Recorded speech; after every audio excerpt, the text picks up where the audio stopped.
Welcome to Chillin' 101. We hope this video helps. You start by confirming essentials. Use the Discord desktop app and update it because browser limits some audio features.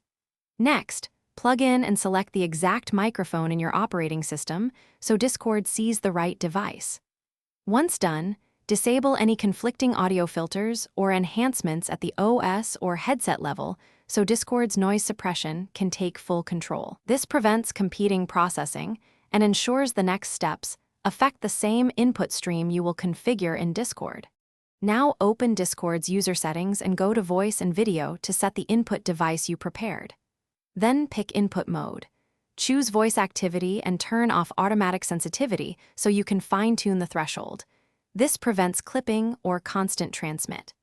Next, enable noise suppression. Pick the built-in option and, if available, the enhanced model for tougher environments. Make small adjustments and test in the voice channel to hear how the suppression balances voice clarity versus background removal.